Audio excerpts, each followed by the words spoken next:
Alright, so in this video we're going to take this cheap $150 Chinese welder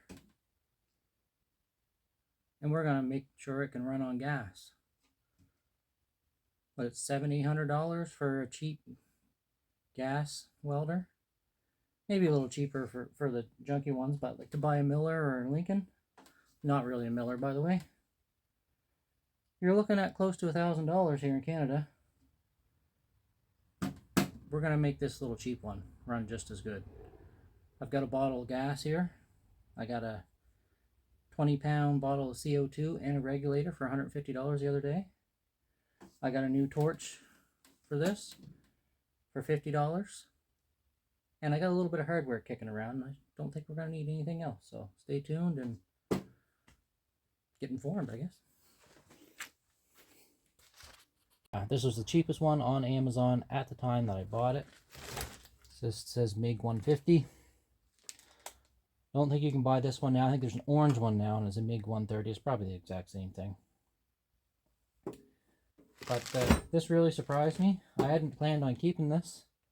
I just bought it because I needed one quick and cheap to weld some exhaust.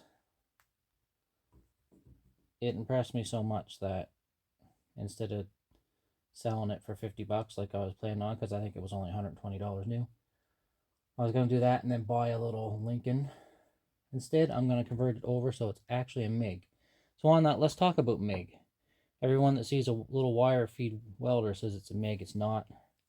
So MIG is metal inert gas. Fluxcore is not MIG. And 90% of the MIGs that you see out there, even though they can do MIG, what they're actually doing is mag welding, which is metal active gas, which is what I'll be doing. Most of them will use C25, which is 25% carbon dioxide, 75% argon.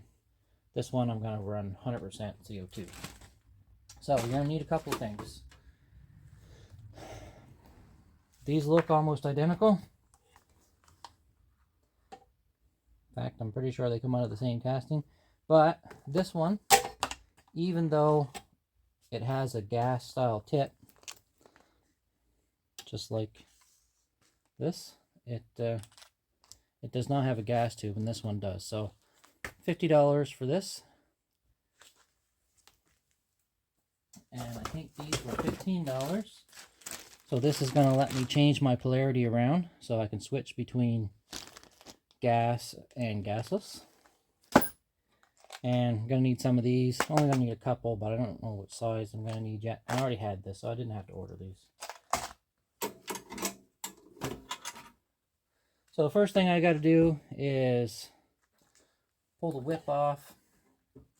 I got to pull the side cover off. What I'm going to do is drill a couple holes inside here for these. So I'm just going to pause the camera so I can take some parts off, and then we'll start back up and go from there.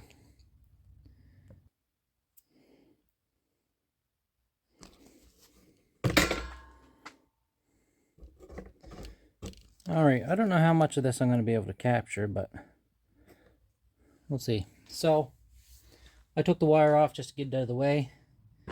5 screws, that side panel comes off. And next we got to remove this. Now I've already messed around with this, so I know that these are actually bolts and they go all the way down. So there's a nut there to catch. I'll get that off. Now this part stays, but the whip comes out and I gotta fish some wire, so do that. Put that back on in the bag.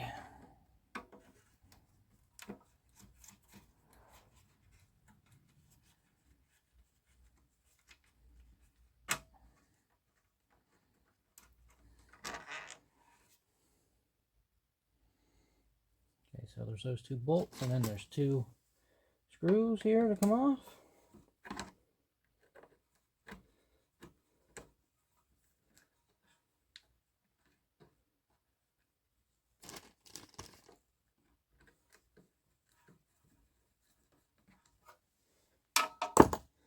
Let's remove this top piece, which is basically just a clamp. And let's see, that frees that up.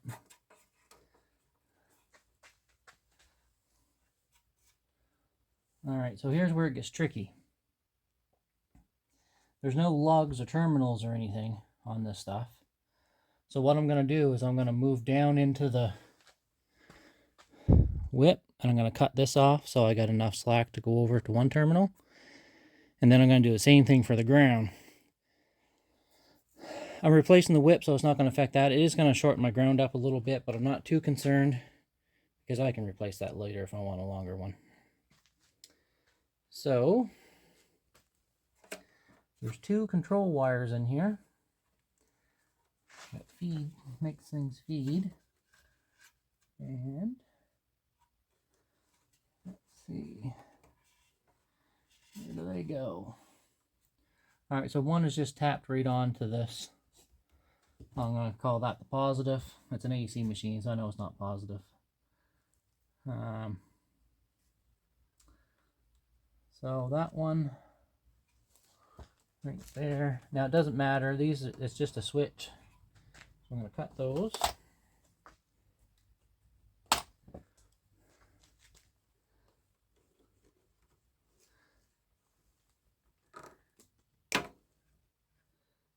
And one. There's the other one. I'll splice those back together later. Now,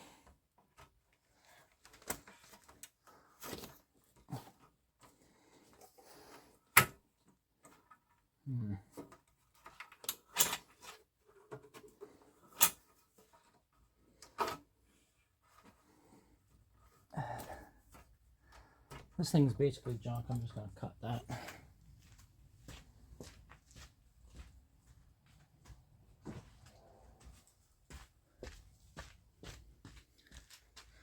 I don't need a ton of wire. I'm not going to cut it any shorter than I have to, because I could still use that for something someday.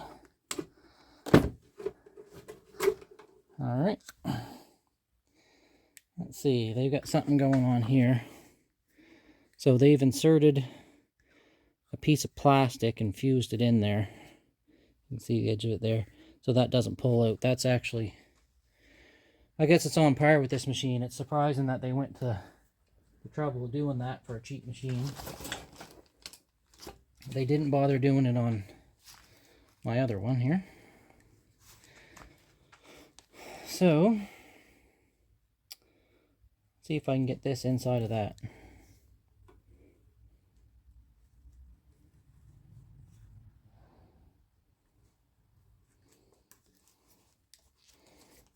Okay, well there's that plastic piece, just came out.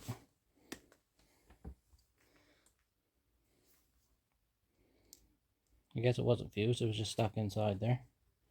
But still, nice that they did something.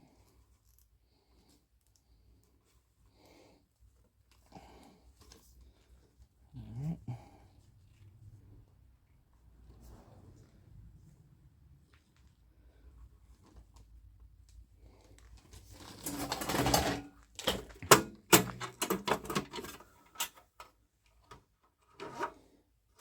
Get rid of that. Get rid of those. That we're going to pull down below.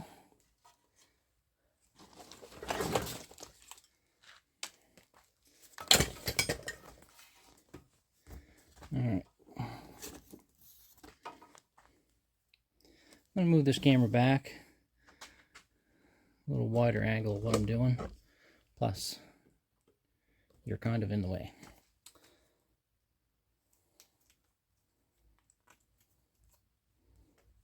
Well, put those on. That, I think, went that way. This way.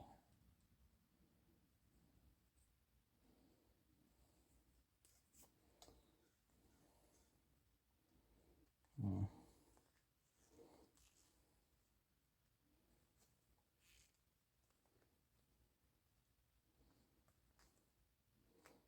Wow.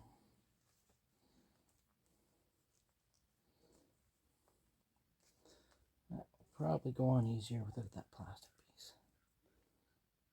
Yeah, it did.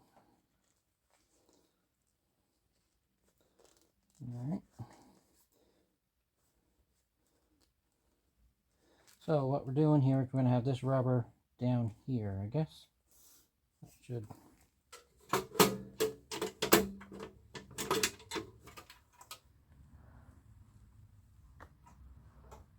I tried to take this cover off, but it's riveted on.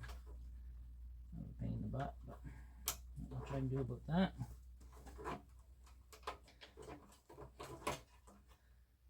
Alright.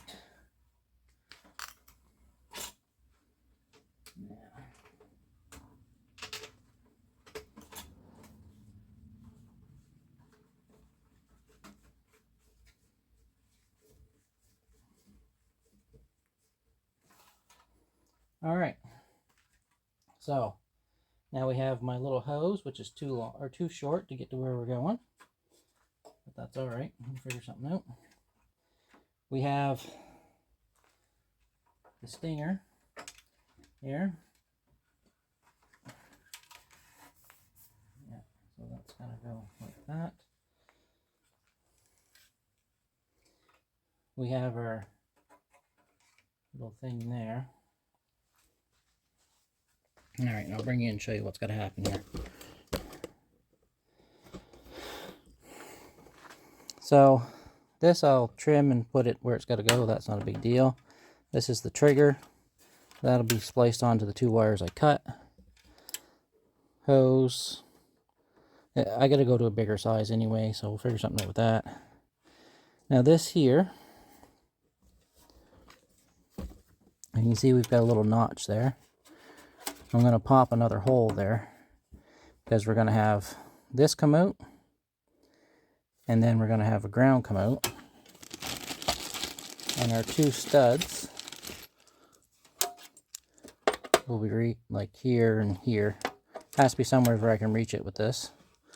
So what will happen is, like, this would be for MIG welding, and if I want to go flux, I'd switch it so the ground would go to here, and I'm going to put a piece of red heat shrink on that.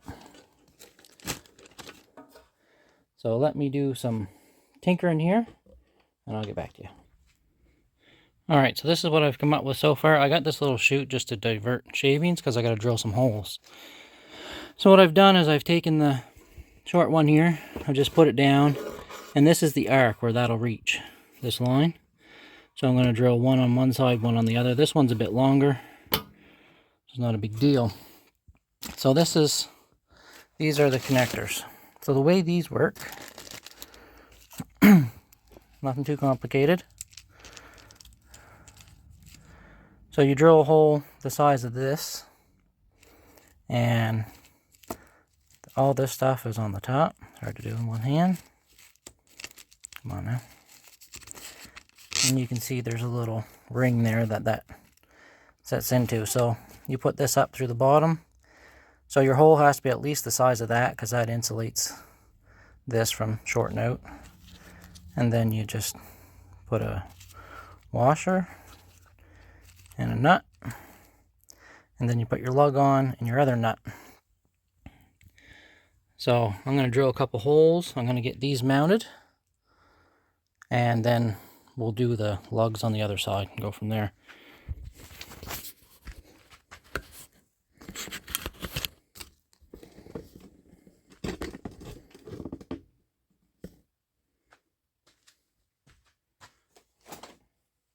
Using a step bit for this. I'll just keep drilling until this fits.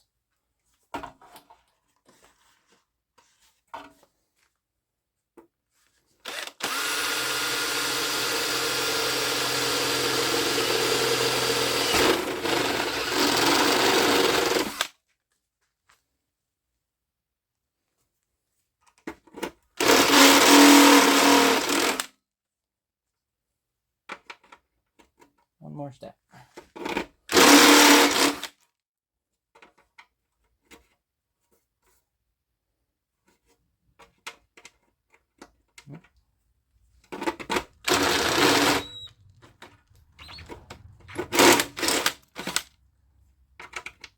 There. There's one.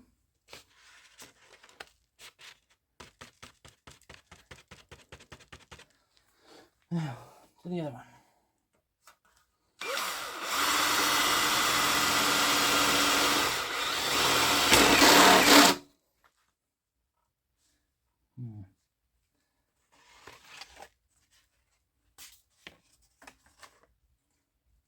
There's lots of wires in here, so I'm trying not to drill into anything that I shouldn't be.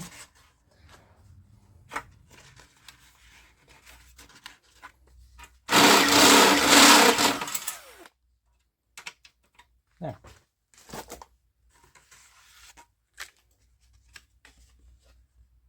Minimal shavings inside. No damage to the wires.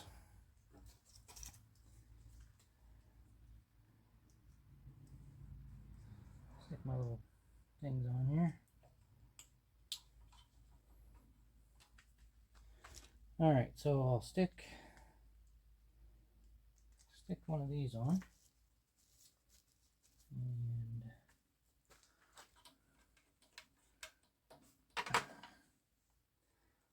And not a lot of finger room in there.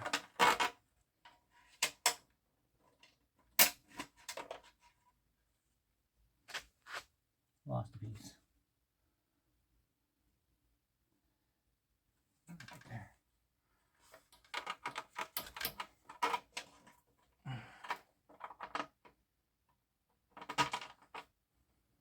Alright. Put it on its side.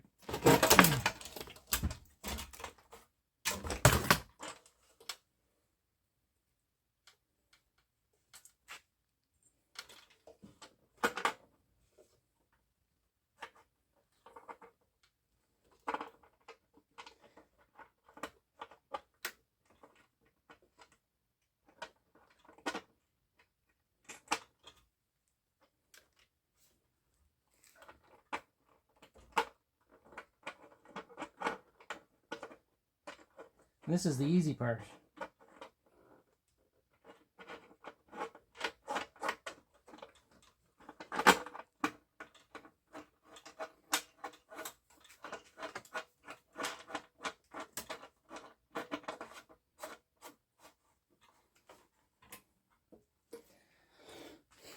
Well, that was a pain in the butt. I'm going to pause you and get the other one in and get them torqued down, and then we'll get back to the video. Alright, not going to lie, I made that a lot harder on myself than I had to by putting them back there. I should have just made these longer and found a way to put them back here, because those are a real pain in the butt to get to, but I did get them. Next we're going to solder the other wires here, the trigger wires. So these here are solder seal connectors. Have low temp solder and then 2 wax seals and then heat shrink. These things work amazing. Far better than a crimp. You just slip them on. I don't have my glasses on, so it's a little more challenging than it should be.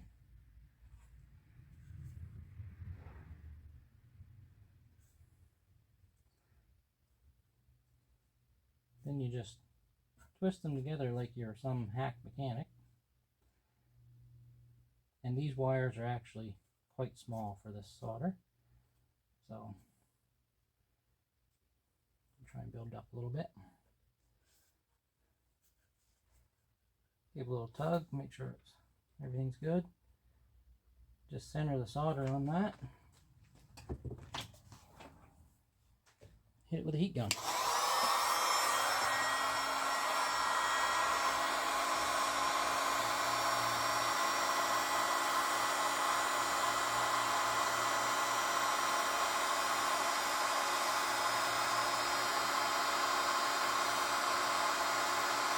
Takes a few seconds to heat it up, but there it goes.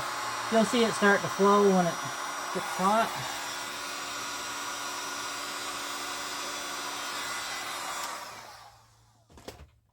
There's the first one.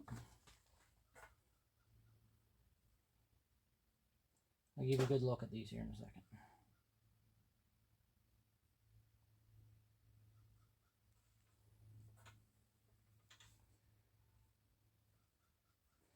I found the key with this is you don't want to make the area to solder too big, or you won't have enough solder to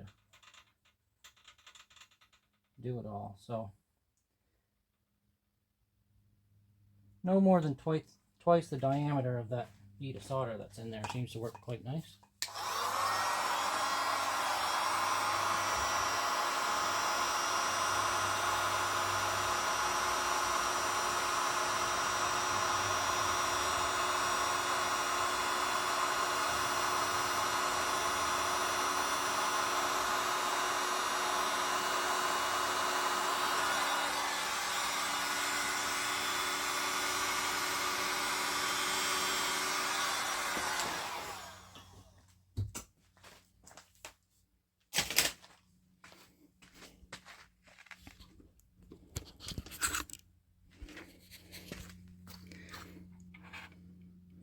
As you can see, the solder's flowed in there and it's got everything except for those couple stray strands. I haven't had any trouble with these. I've been using these for 4 or 5 years now. Usually you fix lights on a trailer or build a trailer, which I seem to do quite often. And, you know, you build it in the spring, summer, fall, whatever. Once it sets all winter the next year, forget. Might as well just forget it. Lights aren't going to work. But I started soldering them, and that worked great. And then these things hit the market. And I haven't had any issues with them yet. So, that pretty much does the inside. I got to put one screw in that clamp there. Then I'll put the cover on. I'll flip it up and show you. I'm just going to pause it. You don't need to see that bit of boring nonsense. Oh, crap. Alright, so I was going to put this clamp on, but then I just realized I made a mistake. We're still going to put the clamp on. You can see, you see this little hole here? I had the same thing on the other side. I just widened it out so I could get both cables through. So those go through there. This is the control wire. The hose isn't going into here.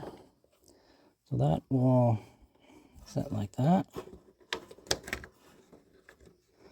Come on now.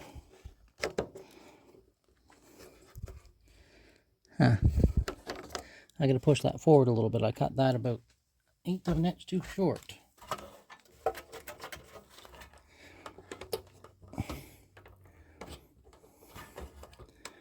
Alright, should do it. Tighten that back up.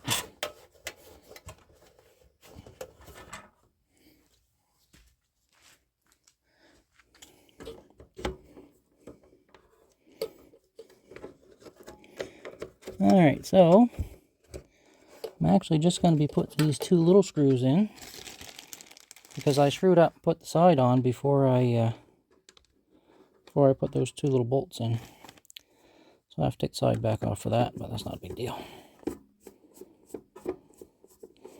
Still show you everything else.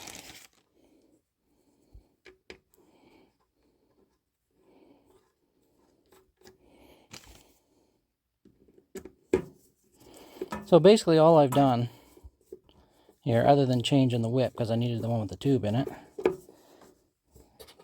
is I've added the ability to switch the polarity of it. That's all this modification is, really. Alright, there's that.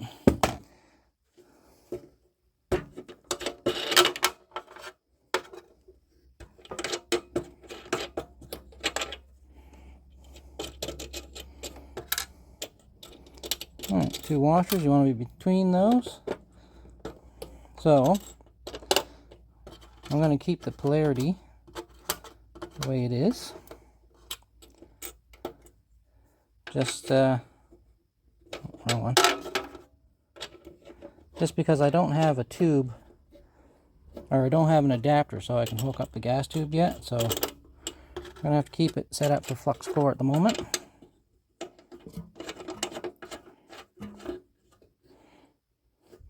That's it. If I want to run gas, all I got to do is switch those 2 wires around now. And this, you know, if you buy a Lincoln or Miller little 110 MIG pack, whatever they call them, this is how it would come with these, or some method of switching them around. This was the cheapest, easiest, most cost-effective way I could do it. So as you can see, this is a little short, and let me grab a regulator. Alright, so I've got all my bits and pieces here, and I don't have enough to put everything together. So, it looks like I have... Okay, that actually works out okay. So the tube here, I think, is 3 mil or 2 mil. Anyway, it's 4 mil on the outside because it fits right inside of this 4 mil tube that I have. So that's probably how I'm going to do that. I'll just flip it over like that. But I'll have to put some type of glue on there. But as you can see, not even close to here. So this is, I would say 5/16, 8 millimeter, something like that.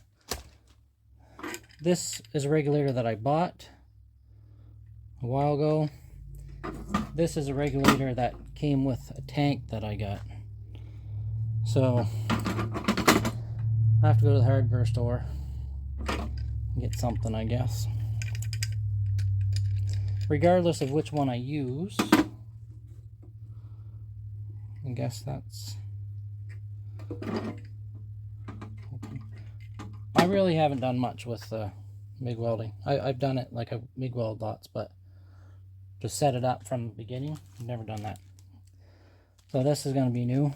I have to find some way to get that to hook to this. Anyway, that's all I'm going to say on that. I'll fire it up and strike an arc and show you that it still works, and